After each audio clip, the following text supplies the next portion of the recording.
Tukiaraniria na njira ya thimu murugamiri wa ugitiri mwino ucio Mahamud Saleh agitete andu eri nio moragirwo na angi 20 matiramenyekana kuria mari. We are working with our armed forces across the border. We are working with the Somali National Army and Somalia National Police.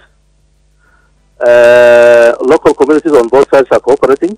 We have created a situation where communities from both sides of the border are working together closely because this is for their benefit to work together and flush out these criminals who are terrorizing everybody because it is you see right now in the last year, almost a year, more than a year, we have had a relative peace in the area, and Wananchi have seen the benefits of peace in the area, and therefore everybody is working and helping us, and we have brought our Wananchi closer to government, and multi-agency cooperation between various arms of security officers are working together, so things are actually very easy now.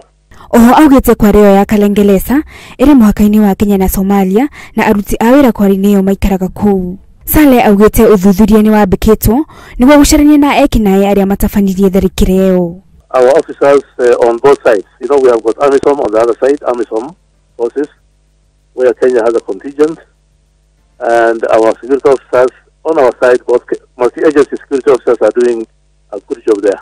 Oho ekinae acio ni makugeretie gutharikira ceceni imwe ya maabitha a borithi mwena wa Amuma muhaka-ini wa Somalia na Garissa no mageria mao maringa ihiga. Ngiribotera Inooro TV njitagwo Wangari wa Njoroge.